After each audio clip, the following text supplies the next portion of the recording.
নমস্কার বন্ধুরা, আশা করছি আপনারা ভালো আছেন। আমিও ভালো আছি। এখন বিকালবেলা আমি রেডি হয়েছি, বুঝতেই পারছেন আমি এখন গাড়িতে যাচ্ছি। আমরা একটু বিকালবেলায় একটা মন্দিরে, মানে বাপের বাড়িতেই একটু কাছে, বাপের বাড়ির কাছেই একটা মন্দির হয়েছে জানতে পারলাম নতুন, তাই আর কি। আপনারাও চলুন দেখাবো। এই যে আপনাদের দাদা গাড়ি চালাচ্ছে, মানে আমরা 3 জন ফ্যামিলি এইখানে আছি, আর এইখানে হচ্ছে বাদ বাকি মানে এই একটা টোটোই যাচ্ছে। শুধু বাবা আসেনি, বাবা বাড়িতে আছে। আর আমাদের হচ্ছে যে রাস্তা আর কি, মাঠের ওপর দিয়েই রাস্তাটা দেখতে পাচ্ছেন বিকালবেলা, দুদিকে গাছপালা আর কি।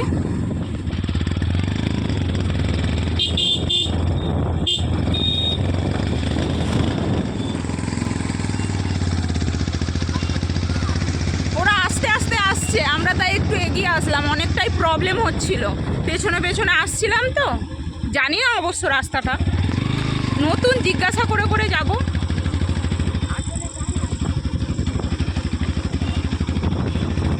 দেখুন ভেতরের রাস্তা ছেড়ে আমরা এখন এই যে রোডে উঠে পড়েছি।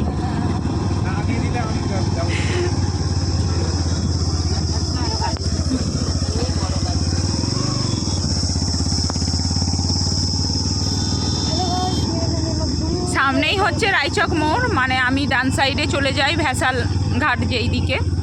এবার জানি না কোন দিকে যাব, দেখি। এখন আপাতত এইখানটায় দাঁড়াই। হ্যাঁ হ্যাঁ হ্যাঁ, এতটা আসার পরে এখনো বুঝতে পারছি না কোথায় যাচ্ছি।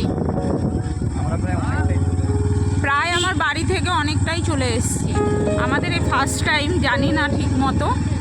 সামনে যে দাদাটা আর কি আমাদের ফ্যামিলিকে নিয়ে যাচ্ছে টোটো চালিয়ে, উনিই জানে, ওই জন্য ওনার পেছনে পেছনে যাচ্ছি।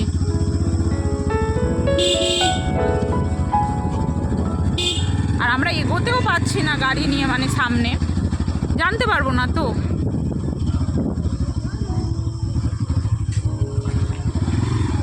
আর দেখুন আস্তে আস্তে কিন্তু সন্ধ্যা হয়ে আসছে, অন্ধকার অন্ধকার হয়ে আসছে না বাবা। রাস্তাগুলোও সেই রকম, এই মানে এতটা সময় আসার পর একটু ভালো রাস্তা পেয়েছি। টোটোটা কিভাবে চলছে বল? আর টোটোটা যাচ্ছে দেখুন শুধু সামনে। গরুর গাড়ির থেকে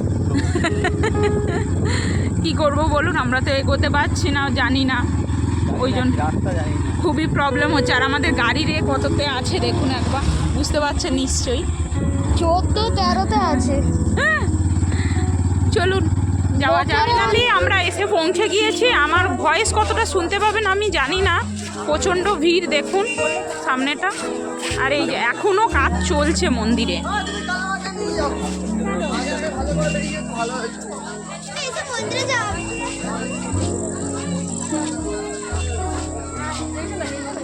এটা হচ্ছে মন্দিরের গেট, মানে এইখান থেকেই ঢুকতে হবে।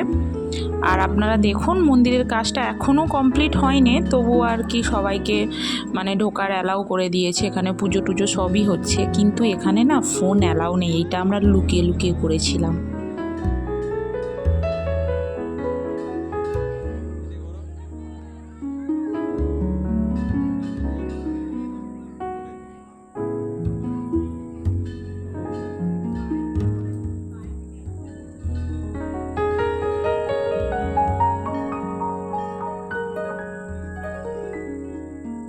আর জানেন তো মন্দিরটি না একদম রায়চকের নদীর মানে ধারেই, একদম মন্দিরের পাশেই কিন্তু একদম নদী, মানে মন্দিরও দর্শন হবে, তারপরে কিন্তু আবার নদীর পাড়েও আপনারা যেতে পারবেন।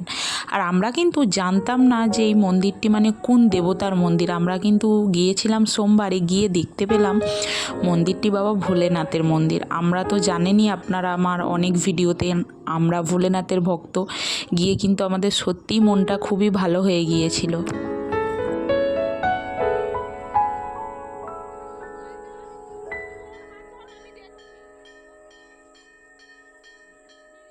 আর দেখুন আপনাদের দাদা তো লুকিয়ে লুকিয়ে ভিডিওটা করছিল, তখনই মানে ওখানে যে মন্দিরে গার্ড দিচ্ছেন যারা, তারা দেখতে পেয়ে গিয়েছিল। যা হোক করে আমরা ফোনটা বন্ধ করে মন্দিরের চারধারটা আর কি একটু ঘুরে। ভেতরে কিন্তু ক্যামেরা অ্যালাউ নেই, তাই আমরা কোনো ভিডিও কোনো কিছুই করতে পারিনি। এখন এই যে আমরা নদীর ধারে, অন্ধকার চারিদিকে হাঁটছি, এরপর আমরা বাড়ি যাব। আমাদের মন্দির দেখা হয়ে গিয়েছে। চলুন। আর একটা কথা কি বলুন তো, এতটা রিস্ক নিয়ে ভিডিও করার কারণটা কিন্তু শুধু আপনারাই। আমার সঙ্গে যে কোনো আমি যেখানে যাই না কেন সমস্তটাই আপনাদের সঙ্গে শেয়ার করি, তাই আপনাদেরকে ওই মন্দিরটা দর্শন করানোর জন্যই কিন্তু এতটা রিস্ক নিয়েছি। মানে সেখানে ফোন অ্যালাউ নেই, তবুও আমরা একটু লুকিয়ে আর কি আপনাদেরকেও দর্শন করালাম। আর দেখুন এইখানে কিন্তু দিদি বাড়িতে গিয়ে আমরা টিফিন করব বলে অনেক কিছুই খাবার প্যাক করে নিয়েছিল, আর ওখানে দাঁড়িয়েও কিন্তু আমরা অনেক কিছু খাবার খেয়েছিলাম। আর আমি ভিডিওটা বেশি বড় করলাম না। আপনাদের যদি এই ভিডিওটা ভালো লেগে থাকে একটা লাইক করবেন, আর অবশ্যই কমেন্ট করে জানাবেন আমার এই ভিডিওটা বা বাবার মন্দিরটি কীরকম লাগলো। টাটা।